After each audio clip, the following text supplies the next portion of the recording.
പാലപ്പിള്ളി മേഖലയുടെ പതിവ് ആശങ്കയായ പുലിഭീതിയാണ് 2025 ജനുവരിയുടെ ആദ്യത്തിലും കണ്ടത്.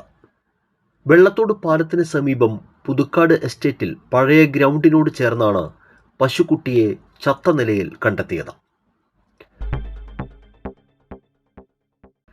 63ാമത് സംസ്ഥാന സ്കൂൾ കലോത്സവത്തിലെ സ്വർണ്ണക്കപ്പ് സ്വന്തമാക്കി തൃശൂർ. 4 നൂറ്റാണ്ടിന് ശേഷമാണ് കലാകിരീടം തൃശൂരിൽ എത്തിയത്. 1008 പോയിന്റ് നേടിയാണ് തൃശൂർ സ്വർണ്ണക്കപ്പ് സ്വന്തമാക്കിയത്. സംസ്ഥാന സ്കൂൾ കലോത്സവത്തിൽ സ്വർണ്ണക്കപ്പിന് പുതുക്കാട് ഉജ്ജ്വല സ്വീകരണമാണ് ഒരുക്കിയത്. പുതുക്കാട് നടന്ന സ്വീകരണ യോഗത്തിൽ കെ രാമചന്ദ്രൻ MLA, ത്രിതല പഞ്ചായത്ത് ജനപ്രതിനിധികൾ, അധ്യാപകർ, വിദ്യാർത്ഥികൾ, വിദ്യാഭ്യാസ വകുപ്പ് അധികൃതർ എന്നിവർ ചേർന്നാണ് ജേതാക്കളെ എതിരേറ്റത്. 100 കണക്കിന് ആളുകളാണ് സ്വർണ്ണക്കപ്പ് കാണുവാനും തൊടുവാനും എത്തിയത്. നടാംപാടത്ത് കാട്ടാന കൃഷി നശിപ്പിച്ചതും ജനുവരിയിലാണ്. കള്ളിച്ചിത്ര കോളനിക്ക് സമീപം വേങ്ങക്കൽ തങ്കച്ചന്റെ നേന്ത്രവാഴകളാണ് കാട്ടാന നശിപ്പിച്ചത്. വിളവെടുക്കാറായ 30ഓളം നേന്ത്രവാഴകളാണ് കാട്ടാനകൾ നശിപ്പിച്ചത്. സംഭവം ജനുവരി 9. മുപ്ലിയത്ത് 5 വയസ്സുകാരനെ വെട്ടിക്കൊലപ്പെടുത്തുകയും അമ്മയെ വെട്ടിക്കൊല്ലാൻ ശ്രമിക്കുകയും ചെയ്ത ആസാം സ്വദേശിയായ 19കാരന് ജീവപര്യന്തം തടവ്. പ്രതി ആസാം സ്വദേശി 19 വയസ്സുള്ള ജമാൽ ഹുസൈനെയാണ് കോടതി ശിക്ഷിച്ചത്. ഐശ്വര്യ കോൺക്രീറ്റ് ബ്രിക്സ് കമ്പനിയിൽ വെച്ചാണ് കേസിനാസ്പദമായ സംഭവം നടന്നത്. മരിച്ച കുഞ്ഞിന്റെ അമ്മ നജ്മ ഖാത്തൂൺ, അച്ഛൻ ബഹാറുൾ എന്നിവർ ബ്രിക്സ് കമ്പനിയിലെ ജോലിക്കാരായിരുന്നു. കമ്പനിയിൽ തന്നെയായിരുന്നു താമസിച്ചിരുന്നത്. നജ്മയുടെ വല്യമ്മയുടെ മകനായ പ്രതി ജമാൽ ഹുസൈൻ അവിടേക്ക് സംഭവത്തിന്റെ തലേദിവസമാണ് എത്തിയത്. നാട്ടിലെ സ്വത്ത് തർക്കം മൂലം നജ്മയോടും കുടുംബത്തോടും വൈരാഗ്യമുണ്ടായിരുന്ന പ്രതി അത് കാണിക്കാതെ നജ്മയോടും കുടുംബത്തോടുമൊപ്പം രാത്രി കഴിയുകയും പിറ്റേ ദിവസം രാവിലെ 7 മണിക്ക് നജ്മയുടെ ഭർത്താവും മറ്റ് പണിക്കാരും ജോലിക്കായി ഫാക്ടറിയിൽ കയറിയ ഉടനെ അടുക്കളയിൽ ജോലി ചെയ്തിരുന്ന നജ്മയെ ചക്ക വെട്ടിവെച്ചിരുന്ന വെട്ടുകത്തി ഉപയോഗിച്ച് തലയിലും കൈകളിലും മാരകമായി വെട്ടിപ്പരിക്കേൽപ്പിക്കുകയും അടുത്തിരുന്ന് ഭക്ഷണം കഴിച്ചിരുന്ന 5 വയസ്സുകാരൻ മകൻ നജ്റുൽ ഇസ്ലാം എന്ന കുഞ്ഞിനെ കഴുത്തിൽ വെട്ടി കൊലപ്പെടുത്തുകയുമായിരുന്നു. ആക്രമണത്തിൽ നജ്മയുടെ വിരൽ അറ്റുപോവുകയും കൈകളുടെ എല്ലൊടിയുകയും തലയിൽ മാരകമായി പരിക്കേൽക്കുകയും ചെയ്തു. കുഞ്ഞ് സ്ഥലത്ത് വെച്ച് തന്നെ മരിച്ചു.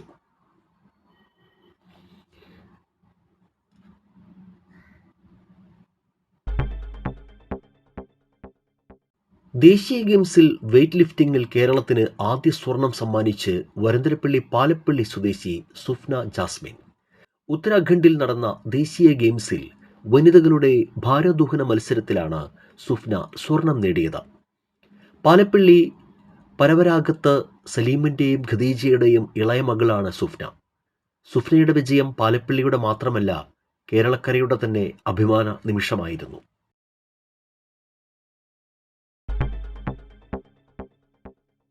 ഇച്ചിപ്പാറയിൽ വീടിന് നേരെയുണ്ടായ കാട്ടാന ആക്രമണത്തിൽ നിന്ന് വീട്ടുകാർ രക്ഷപ്പെട്ടത് തലനാരിഴയ്ക്കാണ്. തവരംകുന്നത്ത് ബഷീറിന്റെ വീടിന് നേരെയാണ് കാട്ടാനയുടെ ആക്രമണമുണ്ടായത്. വീടിന്റെ ജനൽ കാട്ടാന തകർത്ത നിലയിലായിരുന്നു. വീട്ടുകാർ ഉറങ്ങിക്കിടക്കുന്ന സമയത്തായിരുന്നു കാട്ടാനയുടെ പരാക്രമം. ശബ്ദം കേട്ട് വീട്ടുകാർ എണീറ്റ് മുറിയിൽ നിന്നും ഓടി രക്ഷപ്പെടുകയായിരുന്നു. പാലപ്പള്ളി കുണ്ടായിയിലെ കൃഷിയിടങ്ങളിൽ ഒറ്റയാന്റെ വിളയാട്ടം. മേഖലയിൽ കാട്ടാന വ്യാപകമായി കൃഷി നശിപ്പിച്ചു.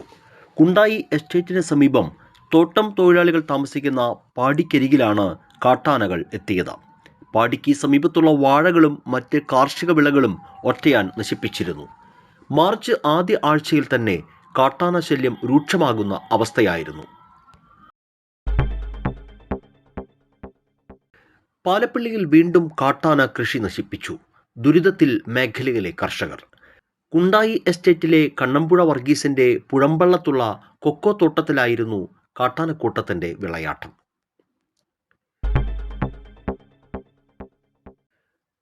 മാർച്ച് മാസത്തിൽ പാലപ്പള്ളി മേഖല വന്യമൃഗശല്യത്താൽ വലഞ്ഞു.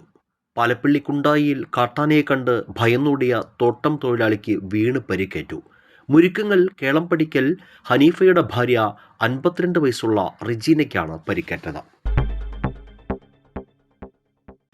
പാലപ്പള്ളി കുണ്ടായിയിൽ പുലിയിറങ്ങി പശുക്കുട്ടിയെ ആക്രമിച്ചു. പഞ്ചായത്ത് അംഗം ഷീല ശിവരാമന്റെ പശുക്കുട്ടിയെയാണ് പുലി ആക്രമിച്ചത്. 4 മാസം പ്രായമായ പശുക്കുട്ടിയുടെ കഴുത്തിനായിരുന്നു പരിക്കേറ്റത്.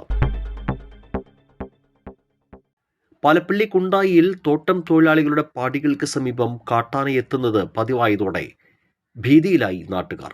കുണ്ടായി ഇരുമ്പ് പാലത്തിന് സമീപം ജനവാസ കേന്ദ്രത്തിലാണ് കാട്ടാനക്കൂട്ടം വീണ്ടും എത്തിയത്. പാടികൾക്ക് സമീപമെത്തിയ ആനകൾ തൊഴിലാളികളുടെ വാഴക്കൃഷി നശിപ്പിച്ചു. വാഴകൾ നശിപ്പിക്കുന്ന ശബ്ദം കേട്ടാണ് വീട്ടുകാർ ഉണർന്നത്. ആളുകൾ പാട്ടകുട്ടിയും ഒച്ചവെച്ചും ആനയെ തുരത്താൻ ശ്രമിച്ചെങ്കിലും ഫലമുണ്ടായില്ല. അടിപ്പാത നിർമ്മാണം ആരംഭിച്ച അന്നു മുതലുള്ള ഗതാഗതക്കുരുക്ക് 2025 തുടർന്നു. ഒരിടവേളയ്ക്ക് ശേഷം മാർച്ച് 28 അമ്പല്ലൂരിൽ വീണ്ടും വലിയ ഗതാഗതക്കുരുക്കുണ്ടായി. ദേശീയപാതയിൽ അടിപ്പാത നിർമ്മാണം നടക്കുന്നിടത്തെ സർവീസ് റോഡിൽ ടാറിംഗ് പൊളിഞ്ഞ് രൂപപ്പെട്ട കുഴികളാണ് ഗതാഗതക്കുരുക്കിന് ആരോപണമെന്ന്. ദേശീയപാതയിൽ അടിപ്പാത നിർമ്മാണം നടക്കുന്നിടത്തെ സർവീസ് റോഡിൽ ടാറിംഗ് പൊളിഞ്ഞ് രൂപപ്പെട്ട കുഴികളാണ് ഗതാഗതക്കുരുക്കിന് കാരണമെന്ന് നാട്ടുകാർ ആരോപിച്ചു.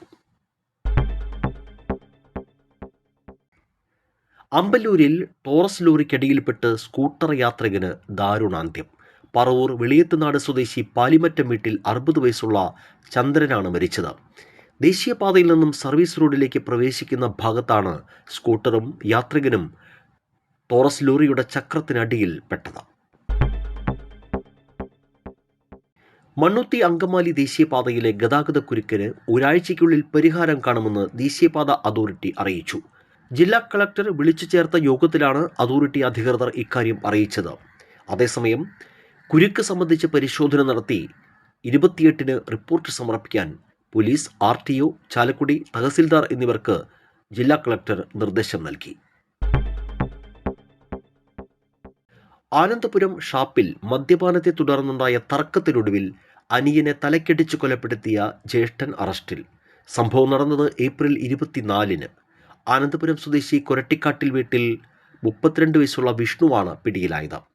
30 വയസ്സുള്ള യദു കൃഷ്ണനാണ് കൊല്ലപ്പെട്ടത്. ചാലക്കുടി ഡിവൈഎസ്പി കെ സുമേഷിന്റെയും പുതുക്കാട് SHO സജീഷ് കുമാറിന്റെയും നേതൃത്വത്തിലാണ് പ്രതിയെ പിടികൂടിയത്.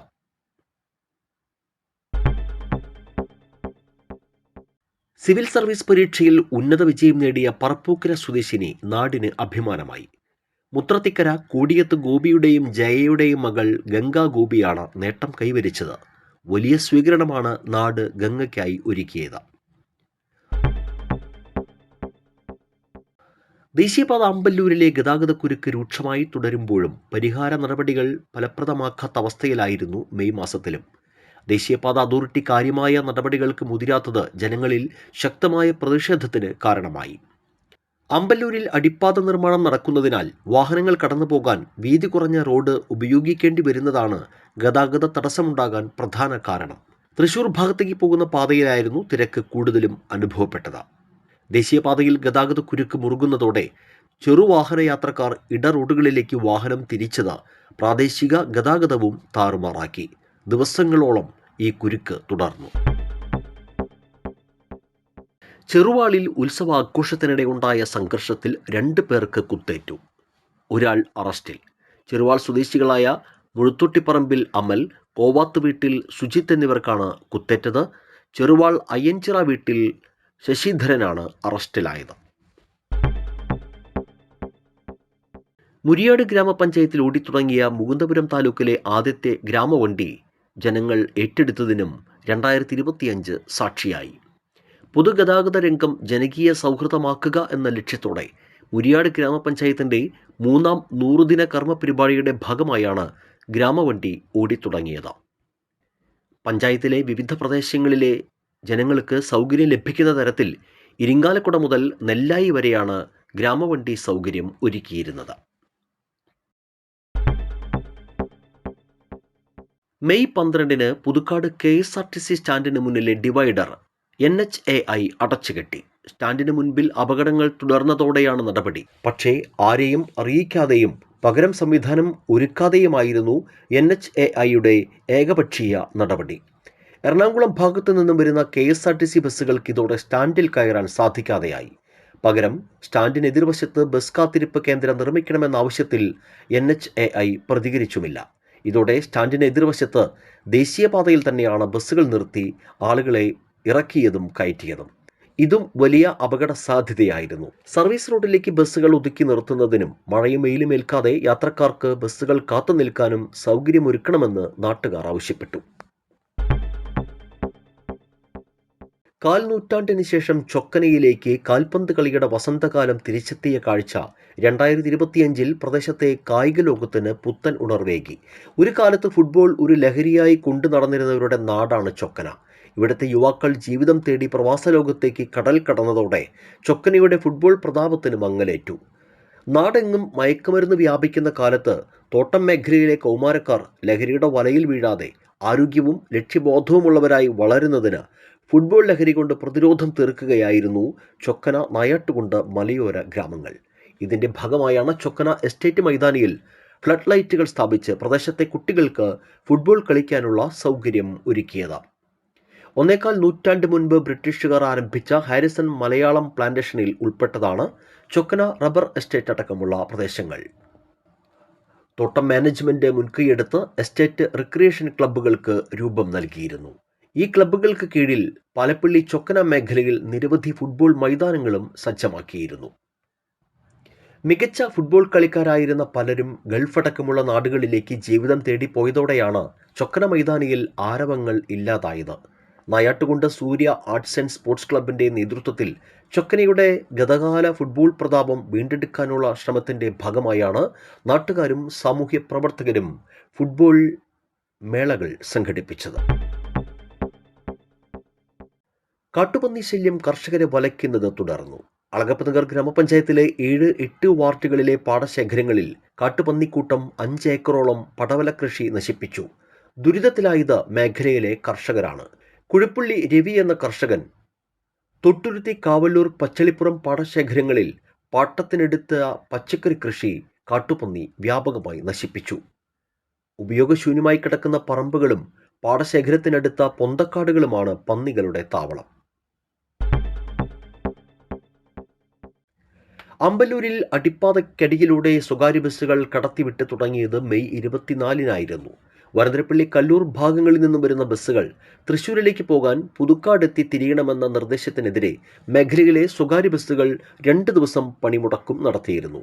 നിർമ്മാണം പൂർത്തിയായ അടിപ്പാതയ്ക്കടിയിലൂടെ സ്വകാര്യ ബസ്സുകൾ കടത്തിവിട്ട് പ്രതിസന്ധി പരിഹരിക്കണമെന്നായിരുന്നു ബസ് ജീവനക്കാരുടെ പ്രധാന ആവശ്യം. ഇതോടെയാണ് അധികൃതരുടെ ഇടപെടൽ ഉണ്ടായത്. ഏറെ കൂളിളക്കം സൃഷ്ടിച്ച ഇഞ്ചക്കുണ്ട് ഇരട്ട കൊലപാതക കേസിൽ ശിക്ഷാവിധിയുണ്ടായത് 2025 മെയ് 28-നാണ്. ഇഞ്ചക്കുണ്ടിൽ മാതാപിതാക്കളെ കൊലപ്പെടുത്തിയ കേസിൽ മകന് ജീവപര്യന്തം കഠിന തടവിനും 1 ലക്ഷം രൂപ പിഴ അടയ്ക്കാനും അഡീഷണൽ ജില്ലാ സെഷൻസ് കോടതി ശിക്ഷ വിധിച്ചു. കുണ്ടിൽ വീട്ടിൽ 41 വയസ്സുള്ള അനീഷിനെയാണ് അഡീഷണൽ ജില്ലാ sessions judge N Vinod Kumar ശിക്ഷിച്ചത്. 2022 ഏപ്രിലിലാണ് മാതാപിതാക്കളായ സുബ്രൻ, ചന്ദ്രിക എന്നിവരെ വെട്ടിക്കൊലപ്പെടുത്തിയത്. സുബ്രൻ്റെ പേരിലുള്ള 17.5 സെന്റ് ഭൂമിയിൽ നിന്ന് 6 സെന്റ് തനിക്ക് നൽകണമെന്നാവശ്യപ്പെട്ട് സ്ഥിരമായി വഴക്കിടാറുള്ള അനീഷ് അന്ന് വീട്ടിൽ വഴക്കിടുകയും തുടർന്ന് അമ്മ ചന്ദ്രികയെ മൺവെട്ടിക്കൊണ്ട് ആക്രമിക്കുകയും ചെയ്തു. ഇത് തടഞ്ഞ സുബ്രനെയും ആക്രമിച്ചു. തുടർന്ന് വീടിനുള്ളിൽ നിന്ന് വെട്ടുകത്തിയെടുത്ത് ഇരുവരെയും വെട്ടിക്കൊലപ്പെടുത്തുകയായിരുന്നു.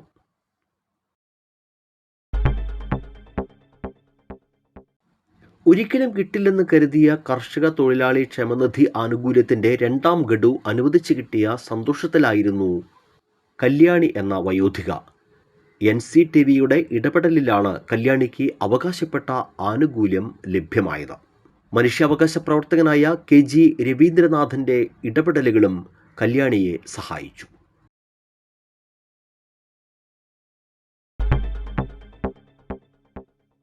ശൂച്യാവസ്ഥയിൽ വീർപ്പുമുട്ടിയ കെട്ടിടത്തിൽ നിന്നും അളഗപ്പനഗർ ESI താൽക്കാലിക കെട്ടിടത്തിലേക്ക് മാറിയത് NCTV വാർത്തയെ തുടർന്നാണ്. അമ്പലൂരിൽ കമ്മ്യൂണിറ്റി ഹാളിന് എതിർവശം കനാൽ റോഡിൽ ബിബീസ് ബിൽഡിംഗിലാണ് ESI പ്രവർത്തനം ആരംഭിച്ചത്. തകർച്ചയിലായ കെട്ടിടത്തിൽ ESI പ്രവർത്തിക്കുന്നത് വലിയൊരു അപകട ഭീഷണിയായിരുന്നു. ഇത് സംബന്ധിച്ച് NCTV നിരന്തരം വാർത്തകൾ നൽകിയിരുന്നു. പൊതുപ്രവർത്തകനായ KK ചന്ദ്രനും മുഖ്യമന്ത്രിക്കും ജില്ലാ കളക്ടർക്കും ഇൻഷുറൻസ് സർവീസ് ഡയറക്ടർക്കും പരാതി നൽകിയിരുന്നു. തുടർന്ന് അളഗപ്പ നഗറിലെ വാടക കെട്ടിടത്തിലേക്ക് സ്ഥാപനം മാറണമെന്ന ഇൻഷുറൻസ് സർവീസ് ഡയറക്ടർ ഉത്തരവിടുകയായിരുന്നു.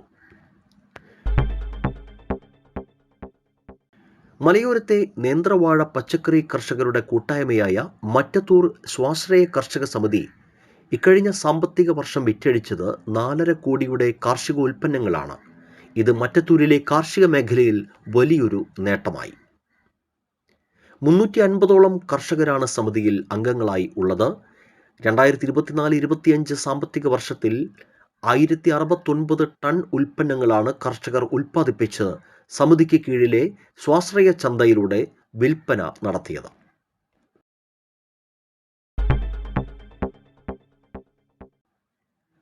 അടിപ്പാത നിർമ്മാണം നടക്കുന്ന ആമ്പല്ലൂരിൽ ഏർപ്പെടുത്തിയ ഗതാഗത നിയന്ത്രണങ്ങൾ തിരക്കേറിയ സമയങ്ങളിൽ പാളുന്ന കാഴ്ചയാണ് 2025 ജൂണിൽ കണ്ടത്.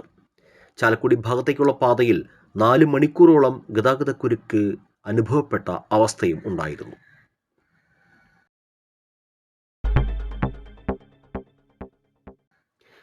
വരന്തരപ്പിള്ളിയിൽ ഭാര്യയെ കൊലപ്പെടുത്തിയ ഭർത്താവിനെ പോലീസ് അറസ്റ്റ് ചെയ്തു. കണ്ണാറ കരടിയള തെങ്ങനാൽ കുഞ്ഞുമോനാണ് അറസ്റ്റിലായത്. ഭാര്യ ദിവ്യയാണ് കൊല്ലപ്പെട്ടത്. ഭാര്യയോടുള്ള സംശയമാണ് കൊലപാതകത്തിന് പ്രേരണയായതെന്ന് പോലീസ് പറഞ്ഞു. വരന്തരപ്പിള്ളി പോലീസ് സ്റ്റേഷന് സമീപം വാടകയ്ക്ക് താമസിക്കുകയായിരുന്നു ദമ്പതികൾ. കുടുംബ വഴക്കിനെ തുടർന്നാണ് ദിവ്യയെ നൈലോൺ ചരട് ഉപയോഗിച്ച് കഴുത്തിൽ മുറുക്കി കൊലപ്പെടുത്തിയതെന്നാണ് പ്രതി കുറ്റസമ്മതം നടത്തിയത്.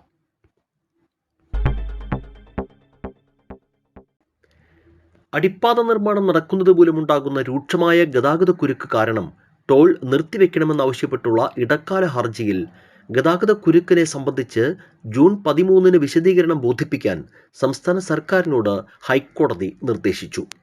കരാർ കമ്പനിക്ക് ടോൾ പിരിവിൻ്റെ കാലാവധി 2028 നീട്ടിക്കൊടുത്ത ഉത്തരവ് റദ്ദാക്കണമെന്ന്, കരാർ പ്രകാരമുള്ള പണികൾ നടക്കാത്തതിനാൽ ടോൾ പിരിവ് നിർത്തണമെന്നും കൃത്യമായി അറ്റകുറ്റപ്പണികൾ നടത്താതെ ടോൾ പിരിവ് നടത്തുന്നത് തടയണമെന്നും ആവശ്യപ്പെട്ടാണ് KPCC secretary advocate Shaji Kodankandath ഹർജി നൽകിയത്. പാലപ്പള്ളി ചെമ്പലംകാട് നടാംപാടത്ത് വീടിന് നേരെ കാട്ടാനയുടെ പരാക്രമം. പാലാപ്പറമ്പിൽ ആസിയായുടെ വീടിൻ്റെ മുകളിലേക്ക് അടക്കാമരം തട്ടിയിട്ടു. ആസിയായുടെ പറമ്പിലെ കാർഷിക വിളകളും കാട്ടാനകൾ നശിപ്പിച്ചു. സർവീസ് വയറും പൊട്ടിയ നിലയിലായിരുന്നു. ആസിയായുടെ വീടിൻ്റെ മുകളിലേക്ക് അടക്കാമരം തട്ടിയിട്ടു. ആസിയായുടെ പറമ്പിലെ കാർഷിക വിളകളും കാട്ടാനകൾ നശിപ്പിച്ചു. സർവീസ് വയറും പൊട്ടിയ നിലയിലായിരുന്നു. തൊട്ടിപ്പാൾ സ്മാർട്ട് വില്ലേജ് ഓഫീസിന്റെ പ്രവർത്തനം ജൂൺ 20 ആരംഭിച്ചു. മന്ത്രി K രാജനാണ് ഉദ്ഘാടനം നിർവഹിച്ചത്. 44 ലക്ഷം രൂപ വിനിയോഗിച്ചാണ് മുകുന്ദപുരം താലൂക്കിന് കീഴിൽ വരുന്ന തൊട്ടിപ്പാൾ സ്മാർട്ട് വില്ലേജ് ഓഫീസ് കെട്ടിടത്തിന്റെ നിർമ്മാണം പൂർത്തിയാക്കിയത്. ചടങ്ങിൽ KK രാമചന്ദ്രൻ MLA അധ്യക്ഷത വഹിച്ചു.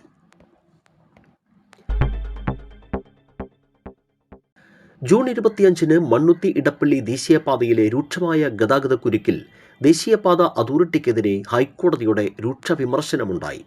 റോഡിന്റെ അറ്റകുറ്റപ്പണികൾ പൂർത്തിയാക്കാത്തതിലും ഗതാഗതക്കുരുക്ക് നിയന്ത്രിക്കുന്നതിൽ വരുത്തിയ വീഴ്ചയിലും കോടതി അതൃപ്തി രേഖപ്പെടുത്തി. മഴക്കാലത്ത് ഈ പാതയിൽ ഗതാഗതക്കുരുക്ക് പതിവായതോടെ യാത്രക്കാർ വലിയ ദുരിതത്തിലായിരുന്നു. അടിപ്പാത നിർമ്മാണങ്ങൾ നടക്കുന്ന ഇടങ്ങളിലെല്ലാം വലിയ ഗതാഗതക്കുരുക്കാണ് അനുഭവപ്പെട്ടിരുന്നത്. റോഡ് സുരക്ഷയും ഗതാഗത ക്രമീകരണങ്ങളും ഉറപ്പാക്കുന്നതിൽ NHAI വേണ്ടത്ര ശ്രദ്ധ കാണിക്കുന്നില്ലെന്നാണ് പൊതുവായ ആക്ഷേപം.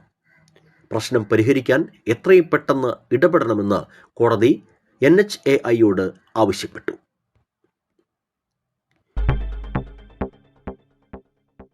ജൂൺ 27 2 ദാരുണ സംഭവങ്ങളുണ്ടായ ദിവസമായിരുന്നു. കൊടകരയിൽ കനത്ത മഴയിൽ കെട്ടിടം തകർന്നു വീണ് 3 മരണമാണ് ഉണ്ടായത്. പശ്ചിമ ബംഗാൾ സ്വദേശികളായ റൂബൽ, രാഹുൽ, അലീം എന്നിവരാണ് മരിച്ചത്. കൊടകര പഞ്ചായത്തിന് സമീപം കാലപ്പഴക്കം ചെന്ന ഇരുനില കെട്ടിടമാണ് തകർന്നു വീണത്. ചെങ്കല്ലുകൊണ്ട് നിർമ്മിച്ച കെട്ടിടം കനത്ത മഴയെ തുടർന്നായിരുന്നു തകർന്ന് വീണത്. സംഭവ സമയത്ത് കെട്ടിടത്തിൽ 12 അതിഥി തൊഴിലാളികൾ ഉണ്ടായിരുന്നു. ശബ്ദം കേട്ട് 9 പേർ പുറത്തേക്കിറങ്ങി ഓടിയതിനാൽ ഇവർ പരിക്കേൽക്കാതെ രക്ഷപ്പെട്ടു. മറ്റൊരു സംഭവം തലൂർ സെന്ററിൽ ലോറികൾ കൂട്ടിയിടിച്ചുണ്ടായ അപകടത്തിൽ ഒരു സ്ത്രീ മരിച്ചതാണ്. 3 പേർക്ക് പരിക്കേറ്റു. ഉല്ലൂർ എടക്കുന്നി സ്വദേശി അരീക്കാടൻ വീട്ടിൽ 44 വയസ്സുള്ള ടാലി തോമസ് ആണ് മരിച്ചത്. അപകടത്തിൽ ടാലിയുടെ മകൾ അന്ന, ലോറി ഡ്രൈവർ കൊല്ലം സ്വദേശി ഉമേഷ്, മറ്റൊരു ഡ്രൈവർ എന്നിവർക്കാണ് പരിക്കേറ്റത്. തൈക്കാട്ടുശ്ശേരി റോഡിൽ നിന്നും സംസ്ഥാന പാതയിലേക്ക് പ്രവേശിച്ച ലോറിയിൽ തൃശൂർ ഭാഗത്തു നിന്നുമെത്തിയ മറ്റൊരു ലോറി ഇടിച്ചായിരുന്നു അപകടം.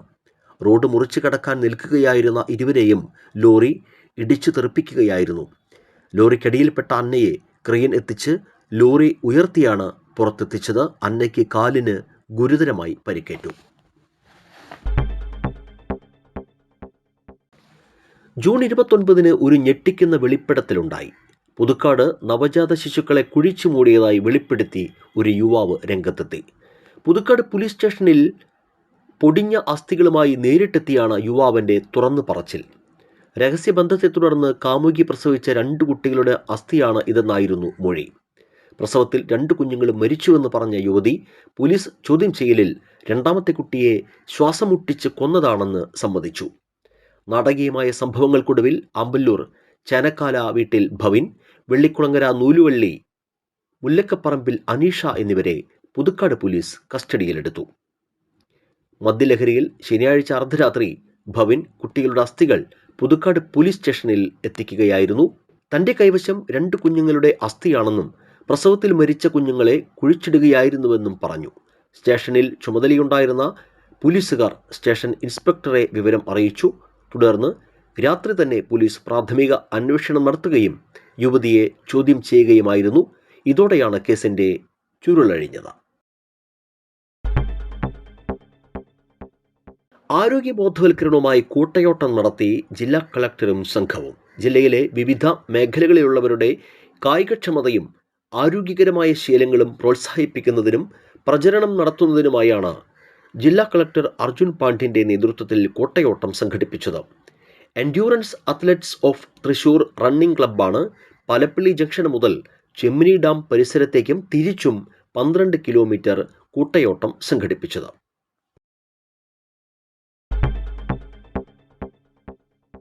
NCTV വാർത്തയെ തുടർന്ന് കല്ലൂർ നായരങ്ങാടി സെന്ററിൽ ഇറിഗേഷൻ കനാലിനോട് ചേർന്ന് അപകട ഭീഷണിയായി നിന്നിരുന്ന കൂറ്റൻ ആൽമരത്തിൻ്റെ ശിഖരങ്ങൾ മുറിച്ചു നീക്കി. തൃക്കൂർ പഞ്ചായത്ത് കല്ലൂർ നായരങ്ങാടി സെന്ററിലാണ് വർഷങ്ങൾ പഴക്കമുള്ള കൂറ്റൻ ആൽമരം നിന്നിരുന്നത്. കാലപ്പഴക്കം മൂലം മരത്തിൻ്റെ ചില്ലകൾക്ക് ബലക്ഷയമുണ്ടായിരുന്നു. ശിഖരങ്ങൾ പടർന്ന് പന്തലിച്ച് റോഡിന് കുറുകെയും വ്യാപാര സ്ഥാപനങ്ങൾക്ക് മുകളിലേക്കും സമീപത്തെ ട്രാൻസ്ഫോർമറിലേക്കും ചാഞ്ഞു നിൽക്കുകയായിരുന്നു. ഇവിടുത്തെ അപകടാവസ്ഥയെ സംബന്ധിച്ച NCTV വാർത്തയെ തുടർന്നാണ് വിഷയത്തിൽ അധികൃതർ ഇടപെട്ടത്. പാലിയേക്കരയിലെ തകർന്ന റോഡിൽ ടോൾ പിരിക്കുന്നതിൽ ദേശീയപാത അതോറിറ്റിയെ വിമർശിച്ച് ഹൈക്കോടതി. ദേശീയപാത അതോറിറ്റി 1 മാസം മുൻപ് നൽകിയ വാക്ക് പാലിച്ചില്ലെന്ന് കോടതി വിമർശിച്ചു.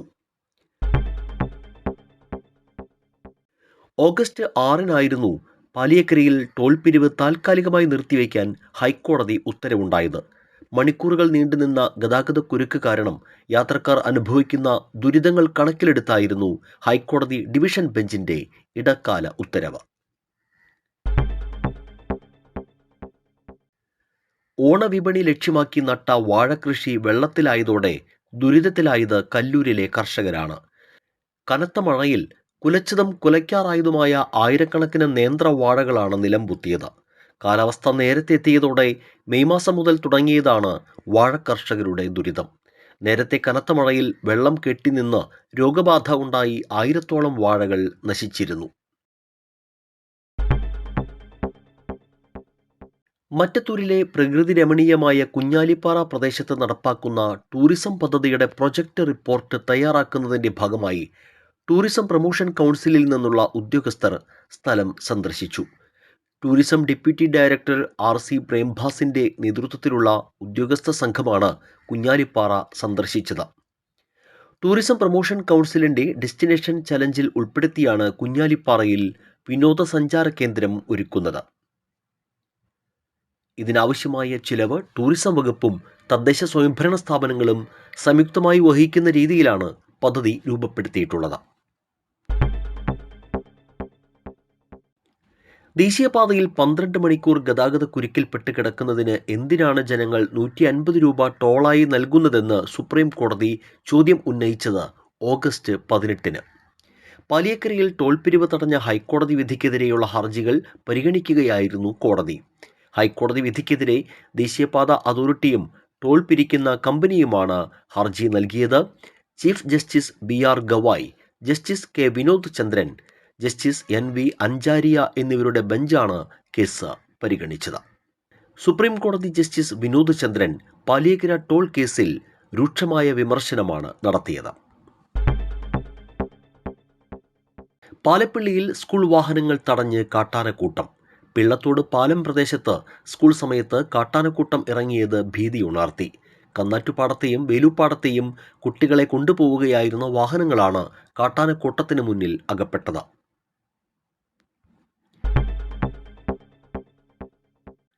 ദേശീയപാതയിലെ ഗതാഗത കുരുക്ക് സംബന്ധിച്ച വിഷയത്തിൽ ഹൈക്കോടതി നിയോഗിച്ച ഇടക്കാല ഗതാഗത മാനേജ്മെന്റ് സമിതി കളക്ടറുടെ നേതൃത്വത്തിൽ അമ്പല്ലൂരിൽ പരിശോധന നടത്തി. MLA, ജില്ലാ പഞ്ചായത്ത് പ്രസിഡന്റ്, പഞ്ചായത്ത് പ്രസിഡന്റുമാർ, NHAI, പോലീസ്, റവന്യൂ, മോട്ടോർ വാഹന വകുപ്പ് ഉദ്യോഗസ്ഥർ എന്നിവർ പരിശോധനയിൽ പങ്കെടുത്തു. കളക്ടർ അർജുൻ പാണ്ഡ്യന് മുന്നിൽ ജനപ്രതിനിധികളും നാട്ടുകാരും പ്രതിസന്ധിയെക്കുറിച്ച് പരാതികൾ ഉന്നയിച്ചു. അമ്പല്ലൂരിലെ ഗതാഗതക്കുരുക്കും അടിപ്പാത നിർമ്മാണങ്ങളും കളക്ടർ നേരിട്ടെത്തി വിലയിരുത്തി. ഗതാഗതക്കുരുക്കും ദേശീയപാതയിലെ കുഴികളും ഒഴിവാക്കുന്നതിന് ദേശീയപാത അതോറിറ്റിയും കരാർ കമ്പനിയും സ്വീകരിച്ച നടപടികളെക്കുറിച്ചും കളക്ടറുടെ നേതൃത്വത്തിലുള്ള സംഘം വിലയിരുത്തി. പറപ്പൂക്കര മുത്രത്തിക്കരയിൽ അച്ഛനെ മകൻ വെട്ടിപ്പരിക്കേൽപ്പിച്ച സംഭവമുണ്ടായത് ഒക്ടോബർ 4-ന്. മുത്രത്തിക്കര മേക്കാടൻ വീട്ടിൽ 67 വയസ്സുള്ള ശിവനാണ് പരിക്കേറ്റത്. മകൻ 34 വയസ്സുള്ള വിഷ്ണുവാണ് ആക്രമിച്ചത്. പിന്നീട് വീടിന് മുകളിൽ കയറിയ വിഷ്ണു ആത്മഹത്യാ ഭീഷണി മുഴക്കി. മണിക്കൂറുകൾ നീണ്ട പരിശ്രമത്തിനൊടുവിലാണ് വിഷ്ണുവിനെ കീഴ്പ്പെടുത്തിയത്. ശിവനെയും ഭാര്യ ലതികയെയും മകൻ വീട്ടിൽ നിന്ന് പുറത്താക്കിയിരുന്നു. തുടർന്ന് പെൺകുട്ടികളുടെ വീട്ടിലാണ് ഇവർ കഴിഞ്ഞിരുന്നത്. കഴിഞ്ഞ 40 ദിവസമായി വിഷ്ണു മുത്രത്തിക്കരയിലെ വാടക വീട്ടിൽ ഒറ്റയ്ക്കായിരുന്നു താമസം. ആയോധന കലകൾ അറിയാവുന്ന വിഷ്ണു വീടിനുള്ളിലേക്ക് ആരെയും പ്രവേശിപ്പിക്കാറില്ലായിരുന്നു. ഇയാൾക്ക് ദുർമന്ത്രവാദവും ഉണ്ടെന്നായിരുന്നു ആക്ഷേപം. പാലപ്പിള്ളി നടാമ്പാടത്ത് കാട്ടാനയുടെ ജഡം കണ്ടെത്തി. നടാമ്പാടം ചെമ്പലംകാട് സ്വദേശി വേണാട്ട് ചിന്നമ്മയുടെ പറമ്പിലാണ് പിടിയാനയുടെ ജഡം കണ്ടെത്തിയത്. ശനിയാഴ്ച രാത്രി പട്രോളിങ്ങിനെത്തിയ വനപാലകരാണ് ആനയുടെ ജഡം കണ്ടെത്തിയത്. ഇഞ്ചക്കുണ്ട് പരുന്തുപാറയിൽ ജനവാസ മേഖലയിൽ വീണ്ടും കാട്ടാനക്കൂട്ടത്തിന്റെ ആക്രമണം. പാറക്കാലായിൽ വക്കച്ചന്റെ പറമ്പിൽ നിന്നിരുന്ന കവുങ്ങുകളും റബ്ബർ മരങ്ങളും കാട്ടാനകൾ നശിപ്പിച്ചു. വക്കച്ചന്റെ വീടിന് മുകളിലേക്ക് കവുങ്ങ് മറിച്ചിട്ടു. ഫെൻസിംഗ് മറികടന്നാണ് കാട്ടാനകൾ എത്തുന്നതെന്നാണ് നാട്ടുകാർ പറഞ്ഞത്. ഒക്ടോബർ 17-ന് പാലിയേക്കരയിൽ വീണ്ടും ടോൾ പിരിവ് തുടങ്ങി. ഹൈക്കോടതി ഉത്തരവിനെ തുടർന്ന് പഴയ നിരക്കിലാണ് ടോൾ പിരിവ് പുനരാരംഭിച്ചത്. പാലിയേക്കരയിൽ വീണ്ടും ടോൾ പിരിവിന് അനുമതി നൽകിയാണ് ഹൈക്കോടതി ഉത്തരവിട്ടത്. ദേശീയപാത അതോറിറ്റിയുടെ ആവശ്യം അംഗീകരിച്ചാണ് വ്യവസ്ഥകളോടെ ടോൾ പിരിക്കാൻ ഹൈക്കോടതി അനുമതി നൽകിയത്. മരവിപ്പിച്ച ഇടക്കാല ഉത്തരവ് ഹൈക്കോടതി പരിഷ്കരിച്ചു. പുതുക്കിയ നിരക്ക് ഈടാക്കരുതെന്നും ദേശീയപാത അധികൃതരോട് ഹൈക്കോടതി നിർദ്ദേശിച്ചു. ഓഗസ്റ്റ് 6-നാണ് പാലിയേക്കരയിലെ ടോൾ മരവിപ്പിച്ച് ഹൈക്കോടതി ഇടക്കാല ഉത്തരവിറക്കിയത്. 72 ദിവസങ്ങൾക്കിടെ 10 തവണയാണ് ടോൾ തുടരാൻ അനുവദിക്കണമെന്ന ആവശ്യം സുപ്രീം കോടതിയിലും ഹൈക്കോടതിയിലുമായി ദേശീയപാത അതോറിറ്റി ഉന്നയിച്ചിരുന്നത്. എന്നാൽ എല്ലാ തവണയും ആവശ്യം നിരസിക്കുകയായിരുന്നു. ശബരിമല മേൽശാന്തിയായി മറ്റത്തൂർ വാസുപുരം മറ്റത്തൂർക്കുന്ന് ഏറന്നൂർ മനയിൽ ED പ്രസാദ് നമ്പൂതിരിയെ തെരഞ്ഞെടുത്തു. പന്തളം കൊട്ടാരത്തിലെ കശ്യപ് വർമ്മയാണ് ശബരിമല മേൽശാന്തിയുടെ നറുക്കെടുത്തത്. ആറേശ്വരം ശ്രീ ധർമ്മശാസ്ത്ര ക്ഷേത്രത്തിലെ മേൽശാന്തിയായിരുന്നു പ്രസാദ് നമ്പൂതിരി. ബൈക്കിൽ പോവുകയായിരുന്ന ഫോറസ്റ്റ് വാച്ചറെ കാട്ടാന ഓടിപ്പിച്ചു. ജീവൻ രക്ഷപ്പെട്ടത് തലനാരിഴയ്ക്കാണ്. കാരിക്കടവ് ആദിവാസി കോളനിയിലെ 42 വയസ്സുള്ള രാജേഷിനാണ് കാട്ടാനയുടെ മുൻപിൽ നിന്നും തലനാരിഴയ്ക്ക് രക്ഷപ്പെടാൻ കഴിഞ്ഞത്. വനപാലകരെത്തിയാണ് രാജേഷിനെ ആശുപത്രിയിലേക്ക് കൊണ്ടുപോയത്. മറ്റത്തൂർ കാരിക്കടവ് ചൊക്കന റോഡിലെ നായാട്ടുകുണ്ട് എന്ന സ്ഥലത്ത് വെച്ചായിരുന്നു പുതുക്കാട് താലൂക്ക് ആശുപത്രിയിലെ നവീകരിച്ച ഡയാലിസിസ് യൂണിറ്റിന്റെയും ഷിഫ്റ്റ് ആരംഭിക്കുന്നതിന്റെയും ഉദ്ഘാടനം കെ രാമചന്ദ്രൻ MLA നിർവഹിച്ചു. Kodakara block panchayat president KM ചന്ദ്രൻ അധ്യക്ഷനായി. പാലപ്പിള്ളി പുലിക്കണ്ണിയിൽ ജനവാസ മേഖലയിൽ കാട്ടാനക്കൂട്ടം ഇറങ്ങി കാർഷിക വിളകൾ നശിപ്പിച്ചു. പുലിക്കണ്ണി സ്വദേശി മൂർക്കാട്ടിൽ ബിജുവിന്റെ പറമ്പിലാണ് ആനക്കൂട്ടം എത്തിയത്. കേരളത്തിലെ തദ്ദേശ തെരഞ്ഞെടുപ്പ് തീയതി പ്രഖ്യാപിച്ചു. ആദ്യഘട്ട വോട്ടെടുപ്പ് ഡിസംബർ 9-നും രണ്ടാം ഘട്ട വോട്ടെടുപ്പ് ഡിസംബർ 11-നും നടക്കും. ഡിസംബർ 13-നായിരിക്കും വോട്ടെണ്ണൽ. ഡിസംബർ 14-ന് തെരഞ്ഞെടുപ്പ് വിജ്ഞാപനം പുറത്തിറക്കും.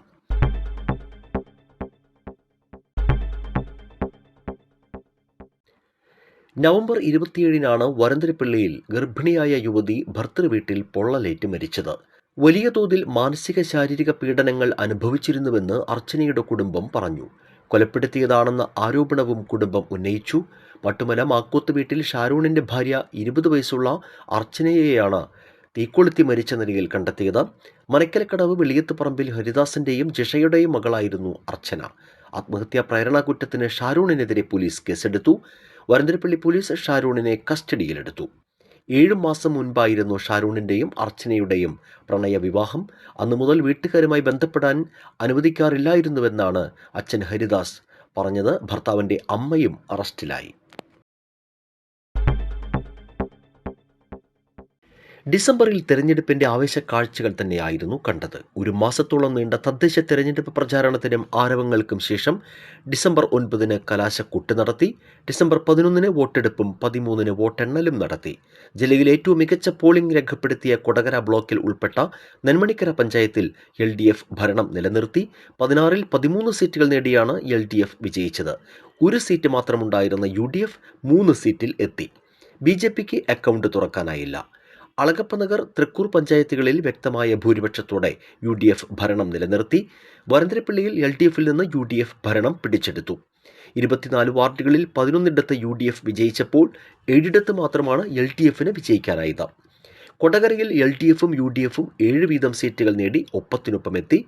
5 സീറ്റിൽ BJP വിജയിച്ചപ്പോൾ ഒരു സ്വതന്ത്ര സ്ഥാനാർത്ഥിയും വിജയിച്ചു. പുതുക്കാട് പഞ്ചായത്തിൽ ആകെയുള്ള 17 സീറ്റിൽ 8 സീറ്റുകൾ നേടി UDF മുന്നിലെത്തി. 4 വീതം സീറ്റുകൾ നേടി LDFും BJPയും ഒപ്പത്തിനൊപ്പം രണ്ടാമതെത്തി. മറ്റത്തൂർ ഗ്രാമപഞ്ചായത്തിൽ 24 അംഗ ഭരണസമിതിയിൽ LDF 10, UDF 8, NDA 4, സ്വതന്ത്രർ 2 എന്നിങ്ങനെയായിരുന്നു സീറ്റ് നില. ഇരിങ്ങാലക്കുട ബ്ലോക്കിൽ ഉൾപ്പെട്ട മുരിയാട്, പറപ്പൂക്കര പഞ്ചായത്തുകളിൽ LDF ഭരണം നിലനിർത്തി. ഡിസംബർ 21-ന് തദ്ദേശ സ്ഥാപനങ്ങളിലേക്ക് തെരഞ്ഞെടുക്കപ്പെട്ട അംഗങ്ങളുടെ സത്യപ്രതിജ്ഞാ ചടങ്ങ് നടത്തി. എന്നാൽ 2025 വർഷം പൂർത്തിയാകുമ്പോൾ മറ്റത്തൂരിൽ നടന്ന വലിയൊരു ട്വിസ്റ്റോടെ രാഷ്ട്രീയ കേരളം തന്നെ മാറിമറിയുന്ന കാഴ്ചയുണ്ടായി. പ്രസിഡന്റ് തെരഞ്ഞെടുപ്പ് വലിയ നാടകീയ സംഭവങ്ങളുടെ വേദിയായി. ആകെയുള്ള 8 കോൺഗ്രസ് മെമ്പർമാരും രാജിവെച്ച് BJPയുമായി ചേർന്ന് സഖ്യമുണ്ടാക്കുകയും ഭരണത്തിലെത്തുകയും ചെയ്തു. സ്വതന്ത്ര സ്ഥാനാർത്ഥിയായി ജയിച്ച ടെസി ജോസ് കല്ലറയ്ക്കലിനെ പ്രസിഡന്റായി തെരഞ്ഞെടുത്തു. കോൺഗ്രസിൽ നിന്ന് ജയിച്ച 8 കോൺഗ്രസ് മെമ്പർമാരും BJPയിലെ 4 അംഗങ്ങളിൽ 3 പേരുടെ വോട്ടും ടെസിക്ക് ലഭിച്ചു. ഒരു BJP അംഗത്തിന്റെ വോട്ട് അസാധുവായി. സ്വതന്ത്രനായി വിജയിച്ച KR ഔസേപ്പിന് ലഭിച്ചത് 11 വോട്ടുകളാണ്. ഇതിൽ 10 വോട്ട് LDF അംഗങ്ങളുടേതാണ്. കോൺഗ്രസ് വിമതനായി മത്സരിച്ച് ജയിച്ച സ്വതന്ത്രാംഗത്തെ കൂട്ടുപിടിച്ച് ഭരണമുറപ്പാക്കാൻ LDF നീക്കങ്ങൾ നടക്കുന്നതിനിടയിലാണ് അപ്രതീക്ഷിത നീക്കം മറുവശത്തുണ്ടായത്. മണ്ഡലം കോൺഗ്രസ് കമ്മിറ്റിയോടും സാധാരണക്കാരായ പാർട്ടി പ്രവർത്തകരോടും നേതൃത്വം കാണിച്ച നീതികേടിൽ പ്രതിഷേധിച്ചാണ് രാജിയെന്ന് കോൺഗ്രസ് അംഗങ്ങൾ കത്തിൽ ചൂണ്ടിക്കാട്ടി. മിനിമോൾ, ശ്രീജ, സുമ ആന്റണി, അക്ഷയ് സന്തോഷ്, ലിൻഡോ പള്ളിപ്പറമ്പൻ, സിജി രാജേഷ്, സിബി പൗലോസ്, നൂർജഹാൻ നവാസ് എന്നിവരാണ് രാജി സമർപ്പിച്ചത്. അതേസമയം രാജിവെച്ചവരെ പ്രാഥമിക അംഗത്വത്തിൽ നിന്നും പുറത്താക്കിയതായി കോൺഗ്രസ് അറിയിച്ചു. 8 പഞ്ചായത്ത് അംഗങ്ങളെയാണ് പുറത്താക്കിയത്. ഒപ്പം DCC ജനറൽ സെക്രട്ടറി TM ചന്ദ്രൻ, മണ്ഡലം പ്രസിഡന്റ് ഷാഫി കല്ലൂപ്പറമ്പിൽ എന്നിവരെയും നേരത്തെ സസ്പെൻഡ് ചെയ്തിരുന്നു. 2025 NCTVക്കും അഭിമാന വർഷം തന്നെയായിരുന്നു. ചാലക്കുടി പ്രസ് ഫോറം ഏർപ്പെടുത്തിയ മാധ്യമ അവാർഡിൽ മികച്ച വാർത്താ അവതാരകനായി NCTVയുടെ ആൻഡോ കല്ലേരിയെ തിരഞ്ഞെടുത്തു. ചാലക്കുടി മേഖലയിലെ മൺമറഞ്ഞ മാധ്യമ പ്രവർത്തകരെ അനുസ്മരിക്കുന്നതിന് ചാലക്കുടി പ്രസ് ഫോറം ഒരുക്കിയ പ്രണാമം 2025 പരിപാടിയുടെ ഭാഗമായിട്ടായിരുന്നു മാധ്യമ അവാർഡുകൾ സമർപ്പിച്ചത്.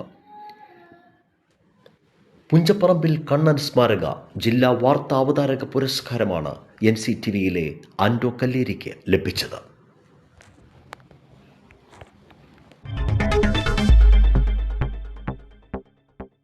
അതെ, വാർത്തകൾ അവസാനിക്കുന്നില്ല. ജനപക്ഷത്ത് നിന്ന് ജനകീയ ഇടപെടലുകൾ നടത്തിയെന്ന ചാരിതാർത്ഥ്യമുണ്ട് NCTVക്ക്. 2026 ഞങ്ങളുടെ മാധ്യമ പ്രവർത്തനം ജനപക്ഷത്ത് നിന്ന് ജനകീയ ഇടപെടലുകൾ നടത്താനായിരിക്കും. വാർത്തകൾ ഇനിയും തുടരും. നന്ദി, നമസ്കാരം.